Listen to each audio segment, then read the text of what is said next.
Muy buenas tardes a todas las personas que nos acompañan en esta nueva edición de Ventanas a la Política Nacional.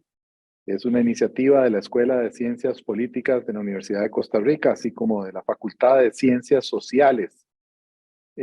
Hoy vamos a hablar de un tema que yo considero que tiene un alto componente de innovación en ese afán de sumar metodologías a la investigación en ciencias políticas desde perspectivas novedosas y además en un campo en donde efectivamente puede haber un aporte importante eh, para aumentar el conocimiento de la disciplina.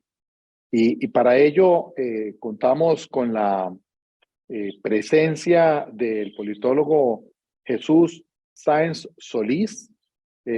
Acaba de obtener su maestría en la Universidad de Salamanca en análisis de datos y Big Data. Es una combinación realmente interesante de la disciplina que está haciendo Jesús. Y el trabajo que nos va a presentar hoy está titulado Confianza Ciudadana en el Poder Judicial, aproximaciones desde el Machine Learning.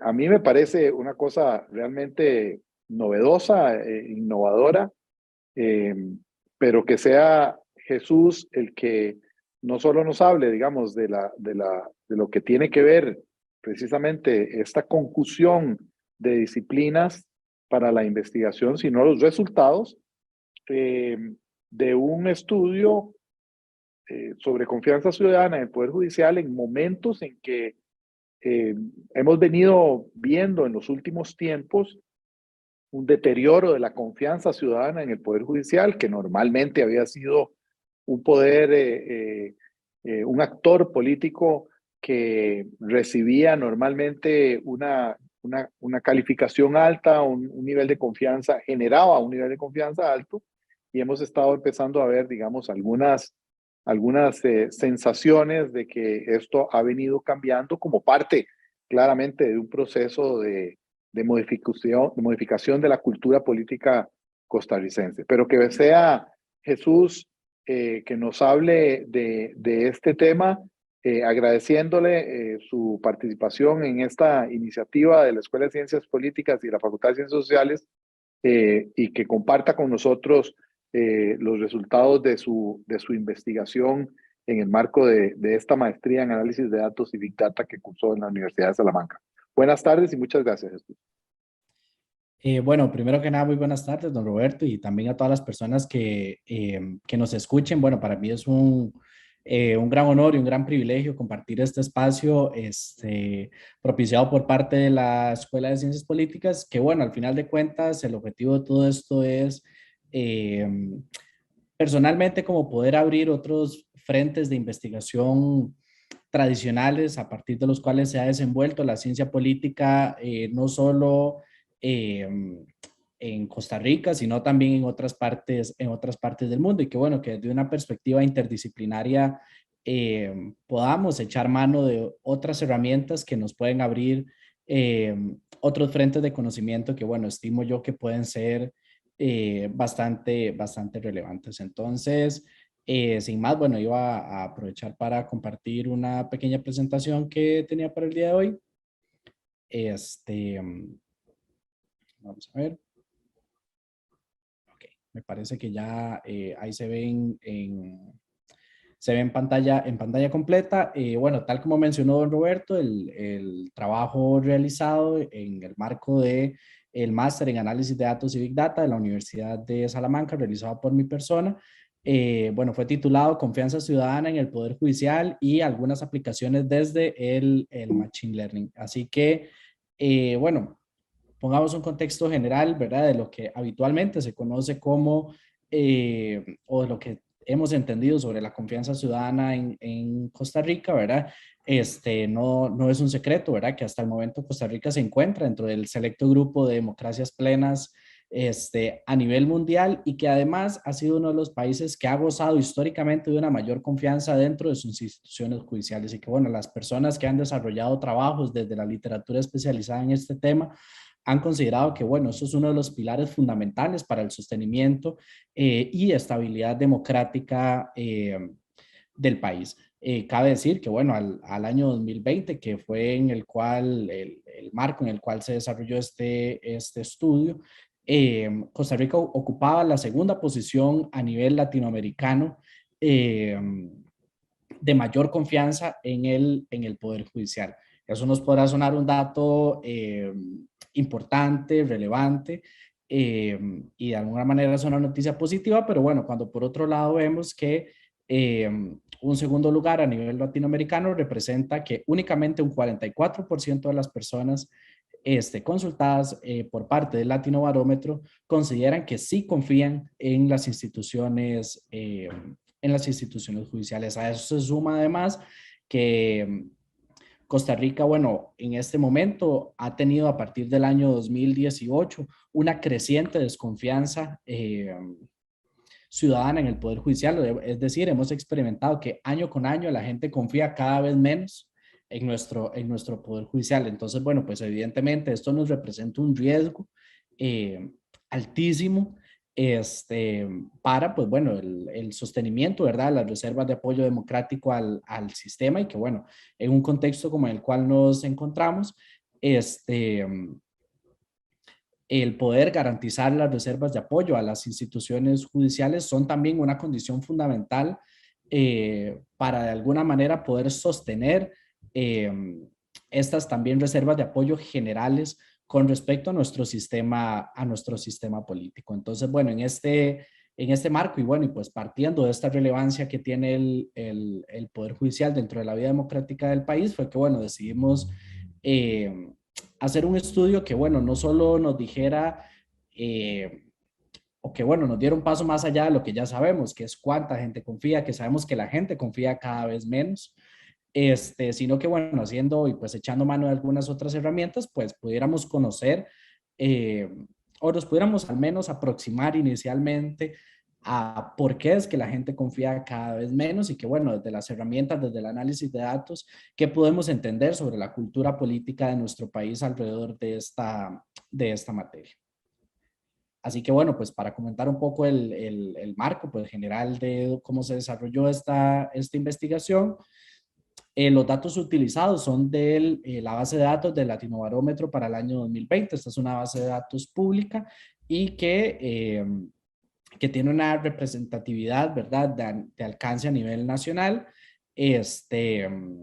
Y que, bueno, a partir de esta base de datos, a partir de este año es que desarrollamos este análisis. Habría que eventualmente en otras futuras investigaciones profundizar si la situación que vive Costa Rica también se replica también en otros países. Y que, bueno, la base de datos del Latinobarómetro es realmente extensa, contempla más de 80 variables en muchísimas áreas relacionadas con la cultura política del país y que, bueno, para efectos de este trabajo hemos seleccionado 18 variables relacionadas a tres temas fundamentales que, bueno, desde la literatura se ha considerado que podrían tener un papel importante a la hora de explicar por qué las personas confían o no dentro de las instituciones judiciales. Entonces, bueno, estas se dividen en tres áreas. Una que tiene que ver con respecto a la valoración de la democracia y la confianza institucional, es decir, la valoración más amplia que hacen las personas con respecto al resto del sistema y que, bueno, ver si ese se comporta de manera independiente a el conjunto del sistema o si, bueno, por otro lado, la erosión en general de la confianza también tiene repercusiones dentro del sistema judicial. En segundo lugar, por otra parte, se encuentra la valoración con respecto más estrictamente sobre el sistema de justicia y el desempeño propiamente de las instituciones judiciales. Es decir, aquí partimos que, bueno, el tema de la confianza puede estar o no relacionada con la percepción que tienen las personas sobre los servicios a los cuales también acceden. Y por otra parte, un tema no menor en cualquier país latinoamericano resulta el tema de la seguridad, especialmente analizada de las perspectivas del populismo punitivo, las conocidas discursos de la mano dura referentes a la seguridad. Entonces, bueno, en cómo eventualmente que las personas se perciban en entornos de mayor inseguridad también puede conducir a que, bueno, que las personas, pues bueno, se sientan menos protegidas por el sistema y por ende que confíen menos dentro del el sistema de justicia.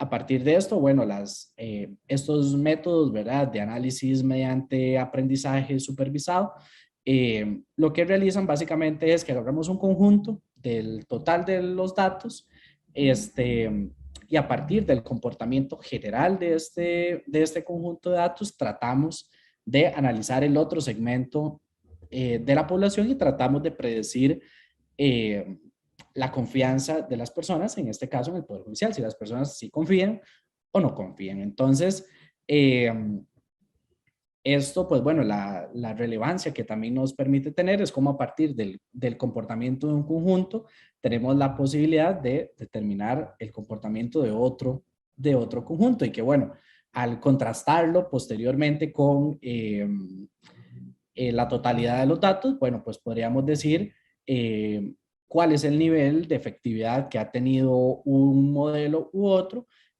para poder predecir la confianza. Evidentemente, todos estos modelos tienen una altísima complejidad y que, bueno, el objetivo de este trabajo no fue realizar una profundización exhaustiva pues en cada uno de ellos, sino más bien hacer una primera aproximación con cada uno de ellos y bueno, valorar en un primer ejercicio académico cuáles de estas tenían una mayor efectividad para poder explicar este fenómeno. Para efectos de esta presentación, bueno, hemos echado mano de cinco modelos realizados mediante la regresión logística, los árboles de decisión, los bosques aleatorios, las máquinas de soporte vectorial y el método conocido como ADA-BOOST. Dentro de la presentación de los resultados no me voy a concentrar mucho en a qué se refiere cada uno de los modelos, pero bueno, sí, no, y también, bueno, en algunos me voy a concentrar un poco más, puesto que nos aportan, al menos para efectos analíticos, alguna información que estimo yo que pueda ser pues de mayor relevancia. Así que, sin más, para poder comentar un poco sobre los resultados de este proceso, cuando comenzamos con la regresión logística, nos lanza pues algunas de las categorías contempladas dentro de esta base de datos, en las cuales se cuenta con alguna relación estadísticamente significativa. Pues bueno, evidentemente la regresión logística en sentido estricto no se puede considerar como como pues un modelo, digamos, o una herramienta propia, digamos, de los grandes conjuntos de datos, especialmente pues por la información que veremos más adelante, la otra información que nos aportan otras herramientas. Pero bueno, al ser una herramienta como más tradicional, para así decirlo, y que ha sido ampliamente utilizada en los trabajos de ciencia política, nos ha parecido relevante pues contemplarlo. Entonces, bueno, en este caso vemos que existen relaciones estadísticamente significativas relacionadas con cuatro variables. Una que tiene que ver con si la percepción de las personas es que los jueces cumplen o no las leyes. Entonces, bueno, en este caso vemos que es más probable que si las personas consideran que los jueces no cumplen la ley, es más probable que no confíen en las instituciones judiciales. Y luego, por otro lado, otras dos categorías que están relacionadas con una misma variable, que es si las personas consideran que se encuentran protegidas contra el crimen y que si esa protección está nada garantizada o poco garantizada. Si las personas consideran estas dos, o sea, que están poco o nada garantizadas, es más probable que las personas no confíen en el Poder Judicial. Y luego, bueno, pues por otro lado, si las personas consideran, por otra parte, no tener un alto temor a la violencia y por otra parte, si consideran que sus comunidades no tienen o no perciben, digamos, grupos de criminalidad organizada dentro de su comunidad, entonces eso eleva las posibilidades de que las personas sí confíen dentro de las instituciones judiciales. A partir de este modelo, digamos, a partir de su sensibilidad y su especificidad, vemos que esto tiene capacidad y esta relación, digamos, de datos que les acabo de explicar nos permiten entender el 64% del conjunto, digamos, total de datos, tal como se observa en el gráfico que les presento. Por otra parte, las máquinas de soporte vectorial, eh, pues bueno, este gráfico tal vez podrá ser no de mucha utilidad, digamos, analítica para efectos politológicos, ¿verdad? Pero bueno, las herramientas de datos nos permiten optimizar los parámetros de mayor relevancia para el desarrollo pues, del modelo, ¿verdad? En este caso es un parámetro denominado cost, el cual se ha utilizado con un valor de 0.1, que como repito, no creo que sea para efectos, digamos, de este espacio profundizar en qué quiere pues, qué quiere decir cada uno de estos, pero digamos, pues tiene la relevancia de que si bien es cierto, las máquinas de soporte vectorial son un modelo mucho más sensible a variables de tipo cuantitativo, este fue el que tuvo una mayor capacidad de predicción de la confianza ciudadana. Muy bien. Este es uno de los en los cuales quisiera tal vez concentrarme un poco más porque creo que tiene uno de los resultados más ricos, como lo son los árboles de decisión, ¿verdad? Entonces, en los cuales, tal como su nombre nos indica, ¿verdad? Nos permite entender la relación entre las diferentes variables y tal vez como entender un poco la estructura de decisión por parte de las personas y la relación que existe dentro de las variables. Entonces, el gráfico nos muestra, ¿verdad? Que nosotros podemos optimizar cuál es la cantidad de ramas, para decirlo así, que tiene que tener el árbol, pues para que nos arroje una mejor clasificación de los datos y que al mismo tiempo sea pues más fácil de comprender. Entonces, bueno, dentro del proceso de investigación iremos, pues uno va de alguna forma, si tenemos un árbol, pues lo iremos podando poco a poco, para así decirlo. Entonces, posteriormente a hacer la poda de este árbol, nos arroja este árbol de decisión que se puede ver en pantalla, en el cual nos agrupa a las personas en las principales cuatro variables para poder explicar este fenómeno y que, bueno, para mí considero que es de los hallazgos más relevantes. Tal como mencionamos con la regresión logística, vemos que las personas sí consideran que su protección contra el crimen está solamente algo garantizada, o sea, que más bien que no está algo garantizada o garantizada, entonces las personas no confían en el Poder Judicial. Por otra parte, si las personas sí consideran que están garantizadas, entonces nos manda al lado izquierdo de este árbol. Entonces, si la protección contra el crimen está garantizada y además hay una aprobación a la gestión de gobierno, las personas sí confían en el Poder Judicial. Por otra parte, si sí tenemos protección, si sí consideramos que estamos protegidos contra el crimen, pero no aprobamos la gestión de gobierno, nos manda al tercer nivel, que es la valoración de la democracia. Es decir, si no se aprueba, si no hay aprobación de la gestión del gobierno de turno y además consideramos que la democracia tiene grandes problemas, entonces no tenemos confianza. Es decir, si bien es cierto, hay una relativa percepción de seguridad, pero si eso se acompaña con que la gente no apruebe al gobierno y además considera que el país tiene severos problemas en su democracia, entonces esa percepción relativa a la democracia es suficiente para que las personas no confíen en el Poder Judicial. Por otra parte, vamos a un último nivel de análisis.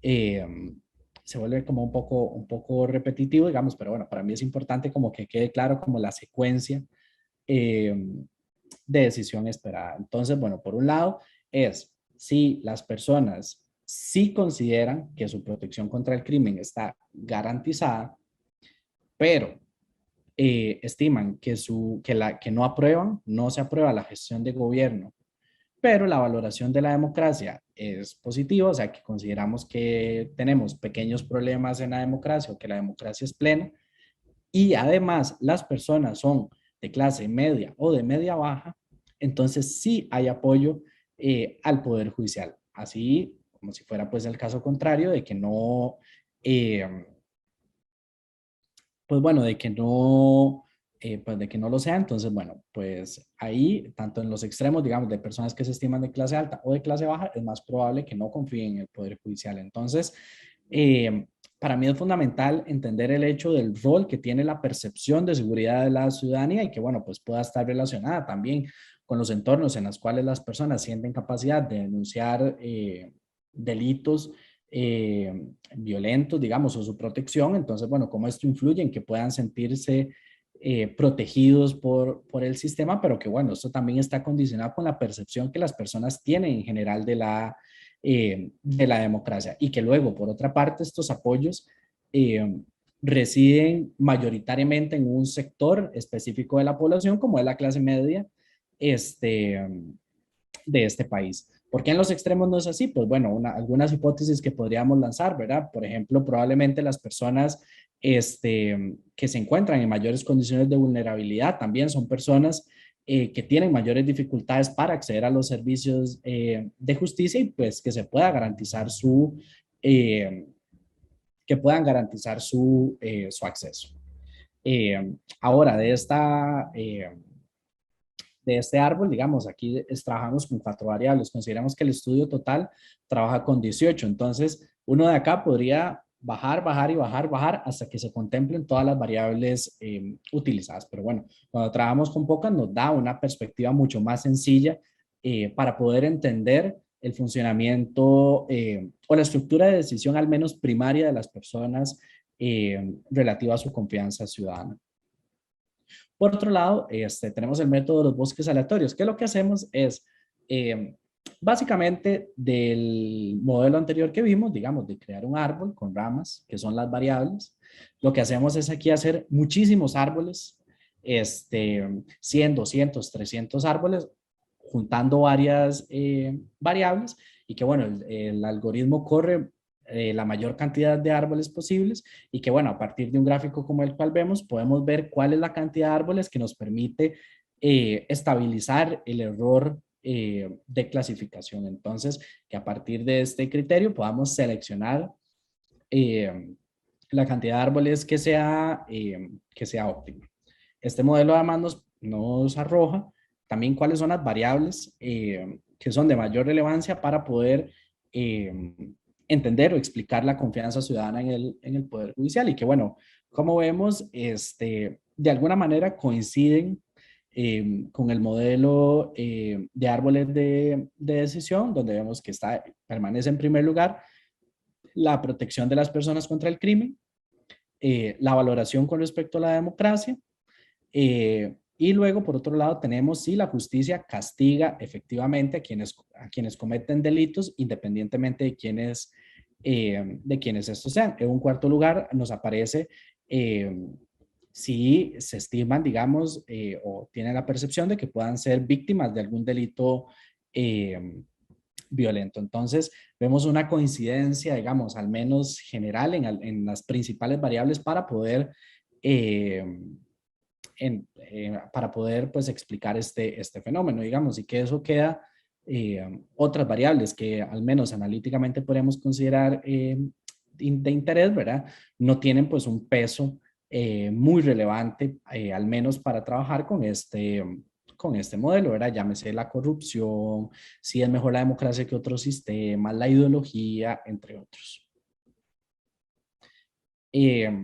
Por último, digamos, tenemos el modelo de los AdaBoost, que en términos generales, digamos, lo que esto hace es a partir de una cantidad de repeticiones o de iteraciones, que va clasificando lo que en un modelo va quedando mal clasificado. Entonces, en una primera corrida, lo que va quedando mal clasificado, la segunda trata de corregirlo y lo que va quedando mal en la tercera lo va tratando de corregir hasta eventualmente reducir el error de clasificación por parte del modelo. Entonces, este también nos arroja, ¿verdad?, cuáles son las variables en las cuales existe pues un mayor peso, que en algunos casos son coincidentes, en otros casos no.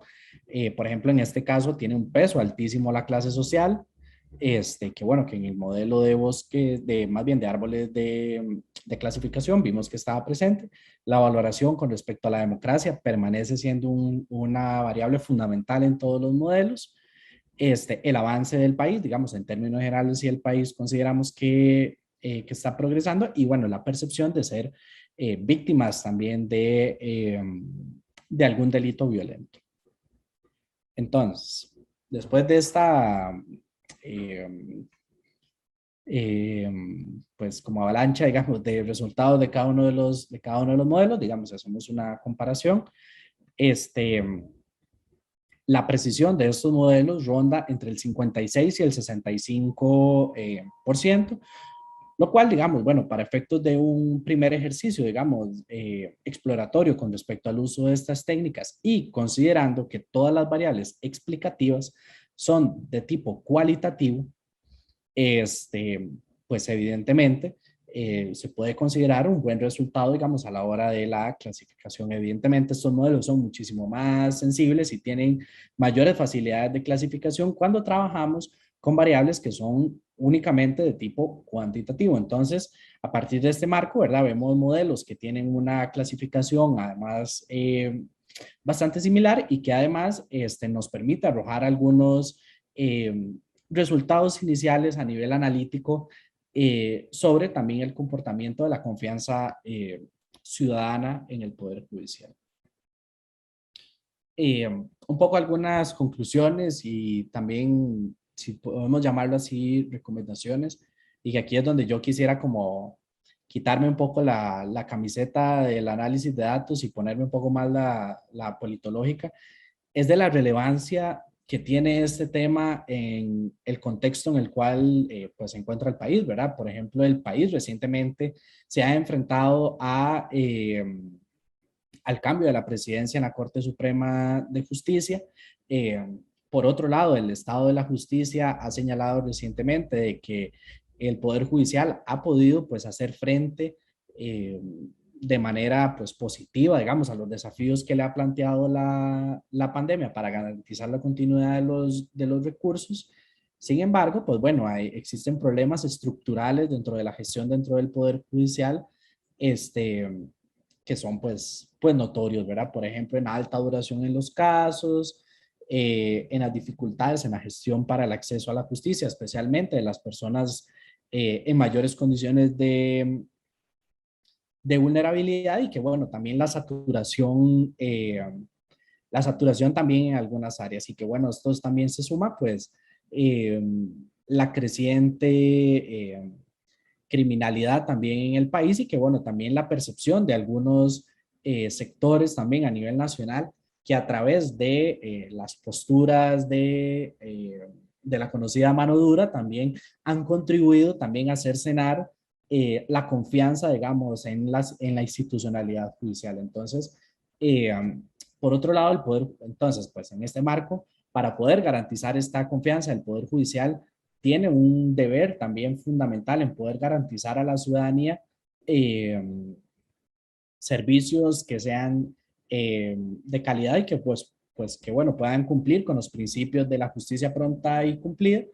Eh, pero luego, digamos, creo que hay un deber de alguna forma que creo que es una responsabilidad del conjunto del sistema político y también de la colectividad en, por un lado, en favorecer el apoyo a la institucionalidad, eh, en el tanto que no sea a través de los miedos, pues, de los miedos infundados y también a través de algunas situaciones, por ejemplo, como mencionaba, sobre las perspectivas de la mano dura, que además se tiene el conocimiento científico sobre su poca efectividad en mejorar, digamos, nuestra convivencia ciudadana, en cómo también esto ha sido poco efectivo también para hacer que la gente confíe en las instituciones, sino más bien un poco como lo contrario, ¿verdad? Ha sido un elemento que ha favorecido a esta mirada, digamos, de desconfianza por parte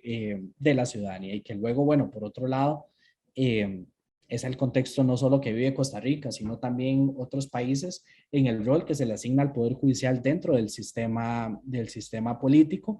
Por ejemplo, para nadie es un secreto cómo en contextos de alta polarización social ha sido el Poder Judicial al ente al que se le ha depositado eh, como la salida, digamos, a los conflictos políticos y que, bueno, en eso la literatura ha desarrollado los conceptos, ¿verdad?, de la judicialización eh, de la política, ¿verdad? Que es el traslado de las discusiones que deberían darse en el área de la política a lo judicial, y luego, por otro lado, de la politización de la justicia, ¿verdad? En el tanto eh, los distintos sectores, digamos, o pues grupos de poder, no solo en Costa Rica, sino en diferentes países, ¿verdad? Pues puedan ver al Poder Judicial como un blanco, de alguna forma, ¿verdad? Pues bueno, para cercenar la estructura, digamos, de estabilidad democrática con la cual cuenta el país, y que bueno, esto nos tiene que hacer una llamada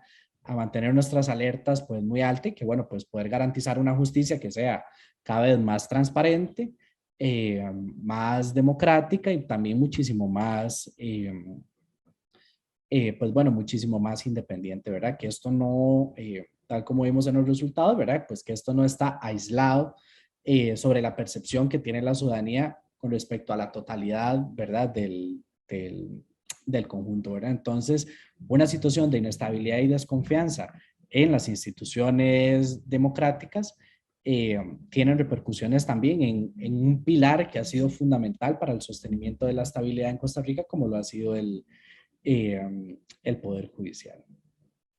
Y así que bueno, muchísimas gracias, y le devuelvo la palabra a don Roberto si tiene pues alguna pregunta, y que bueno, pues podamos conversar un poco. Voy a dejar de compartir la pantalla para pues, podernos ver. Muchas gracias, Jesús. Realmente muy interesante.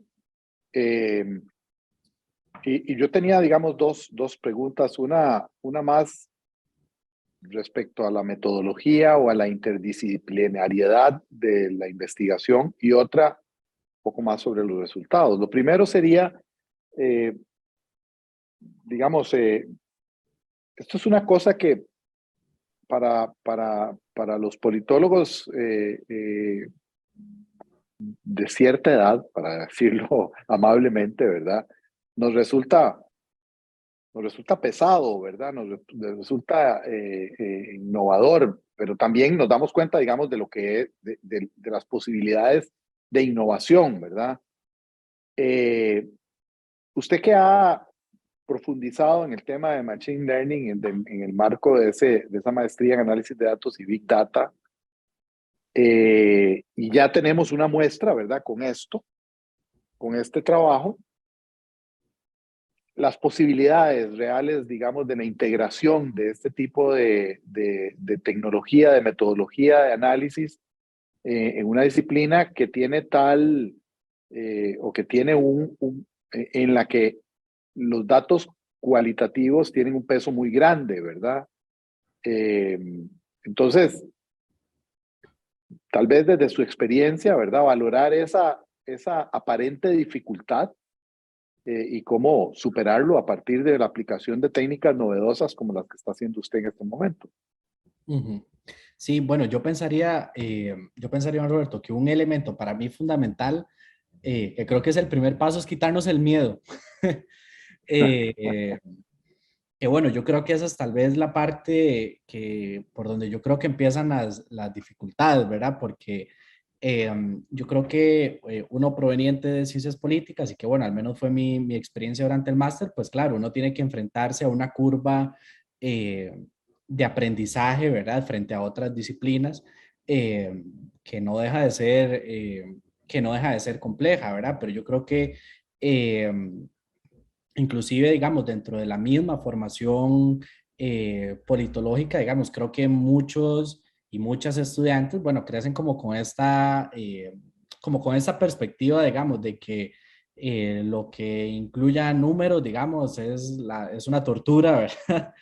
Este, y bueno, y que yo creo que parte de eso es también podernos sensibilizar también como con las posibilidades que también nos abre, ¿verdad? Yo creo que es como necesario como poder despertar estas curiosidades en los y las estudiantes de ciencias políticas, pues bueno, para que también nos aventuremos a explorar también estas otras áreas, ¿verdad? Creo que hay muchos colegas que han desarrollado pues trabajos realmente muy muy interesantes en conjunto con otras disciplinas, por ejemplo, quienes han estado cerca de la administración pública, del derecho, de la economía, ¿verdad? Pero bueno, cuando ha sido la relación con la estadística, creo que han sido menos y también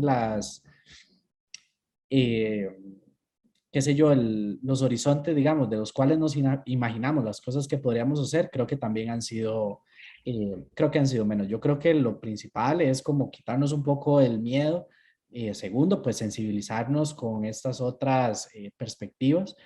Eh, y tercero es tirarse al agua, ¿verdad? Puesto que, al menos en mi caso, creo que la maestría me dio, pues, herramientas, digamos, una estructura a partir de la cual ubicarme, pero mucho de este conocimiento está disponible, ¿verdad? Por ejemplo, todos estos algoritmos, eh, yo los realicé mediante R, digamos, que es una plataforma de programación con código abierto. Entonces, que ante las dudas, ante querer saber qué hacer o así, pues bueno, las plataformas digitales nos abren muchísimas oportunidades para poder aprender cosas nuevas, y también buscar cómo poderlas aplicar a nuestro campo de estudio, ¿verdad? Que las posibilidades son, pues yo pensaría que infinitas, ¿verdad? Especialmente cuando tenemos cada vez disponibles más herramientas de datos, tenemos más bases de datos que además están disponibles públicamente. Por ejemplo, como en el caso, yo que trabajé específicamente con el Latinobarómetro, digamos, no es que para poder hacer trabajos de este tipo vamos a tener que ir a hacer las encuestas nosotros, ¿verdad? Hay mucha de la información con lo que hay disponible Ujú. que podemos hacer muchas cosas. Entonces, yo lo ubicaría en esos tres pasos. Creo que uno es quitarnos el miedo, el segundo, eh, como pellizcar un poquito, ¿verdad? La curiosidad también con esos temas, y el tercero, pues yo creo que es eh, pues tirarnos un poquito al agua, porque yo creo que la interdisciplinariedad pues necesariamente nutre profundamente eh, pues este tipo de estudios, y que bueno, por ejemplo, para este caso, yo creo que sin un trasfondo, digamos, de formación politológica, el interpretar muchos de estos resultados Claro. es realmente muy difícil, ¿verdad? Yo creo que entonces ahí es donde está como el valor agregado, digamos, que nosotros también podemos aportar.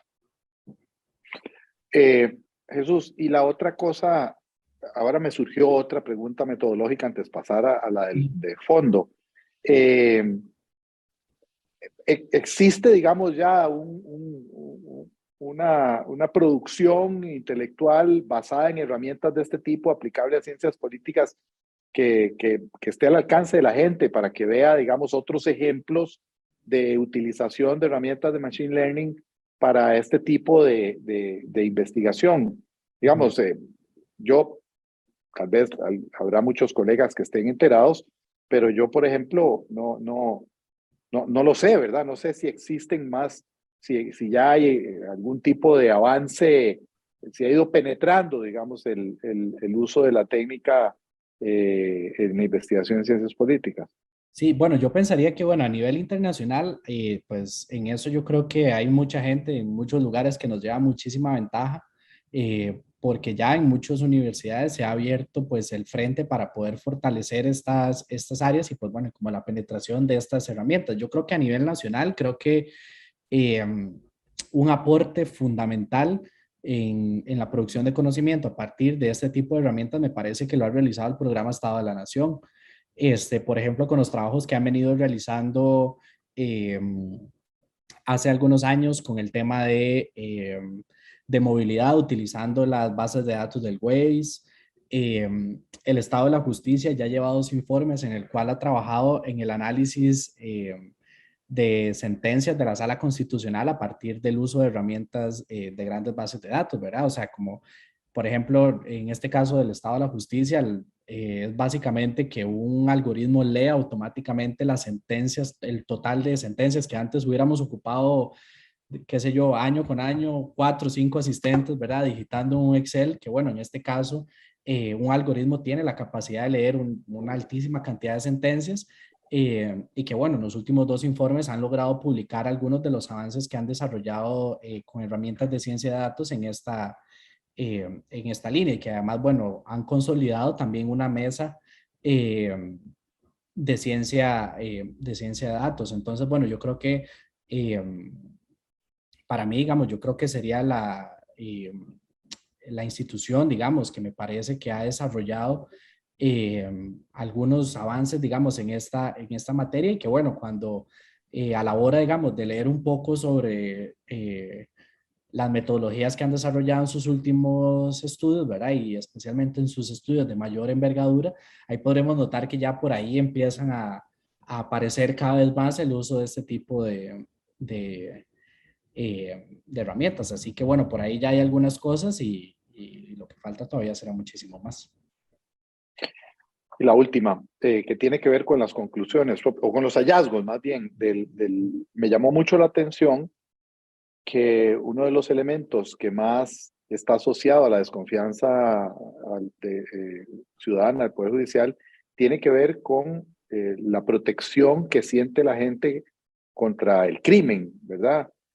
Porque, digamos, uno pensaría, sentado aquí sin ningún dato, simple y sencillamente tratando de llegar a conclusiones a pura intuición, que hay razones más simbólicas para que la gente, que no quiere decir que no haya, pero que tienen mucho más peso las razones simbólicas como para que la gente esté perdiendo la confianza ante el Poder Judicial, pero de pronto nos encontramos que hay un factor tan cotidiano, tan cercano a la realidad de la gente, que de pronto incluso se me hace más grave todavía, ¿verdad? Se me hace más grave una desconfianza basada en la vivencia cotidiana que en una elaboración, digamos, a partir de símbolos. No sé, eso fue lo que pensé cuando vi parte de los hallazgos de la investigación, Jesús. Sí, bueno, a mí eso me parece que es uno de los temas más relevantes porque además eh, son eso, son percepciones, ¿verdad? O sea, es la percepción de seguridad eh, de la ciudadanía y que bueno, para mí en este caso la percepción de seguridad yo creo que tiene eh, dos elementos, digamos, fundamentales. Uno, en el cual, digamos, las personas que se encuentran en situaciones de mayor vulnerabilidad se ven expuestos cotidianamente a situaciones de mayor violencia y además a esto se suma una mayor desprotección por parte de las instituciones estatales y que, bueno, el Poder Judicial no es ajeno a esta realidad, ¿verdad? Entonces, corresponde, digamos, también una condición estructural también pues, de vulnerabilidad, ¿verdad? En el cual la gente en su día a día, pues no se siente protegida no solo por el Poder Judicial, sino en general por las instituciones, ¿verdad? Entonces, eh, aquí hay un tema, digamos, no solo de la actividad propiamente que hace el Poder Judicial, o sea, lo que haga bueno o malo, sino también el debate, digamos, estructural de la condición de vida, digamos, de las comunidades en nuestro país, ¿verdad? Porque a donde la gente probablemente se siente más abandonada por las instituciones judiciales es donde hay más abandono del Estado en general, ¿verdad? Entonces es un desafío, digamos, estructural eh, creo que muy relevante y que esto también, yo creo que una cosa que lo refleja es como casi que se mueve de la mano la confianza de la gente en general con el sistema político, con la democracia, con respecto a qué tan desprotegida se siente con respecto a las instituciones judiciales, ¿verdad? Casi que van de la mano. Y luego, digamos, por otro lado, eh, yo creo que un tema que no es menor, digamos, es también al manejo que se le ha dado en este tipo de temas a nivel nacional por parte de los medios de comunicación y también algunos de los actores involucrados eh, dentro del juego, digamos, político, ¿verdad? Por ejemplo, Costa Rica ha tenido, digamos, un aumento, eh, pues, de las denominadas políticas de la mano dura, y que bueno, pues y que en otros países tendremos ejemplos, digamos, también de sobra, ¿verdad? Entonces, y que en eso, pues bueno, la cobertura también mediática que hay sobre los asuntos judiciales contribuye también muchísimo a esta percepción, ¿verdad? Que en muchos temas la percepción, digamos, ciudadana, independientemente de si el Poder Judicial hace bien o no su trabajo, es cuál es, digamos, que a partir de la cobertura es que no hacen nada, es que no hacen nada y que, bueno,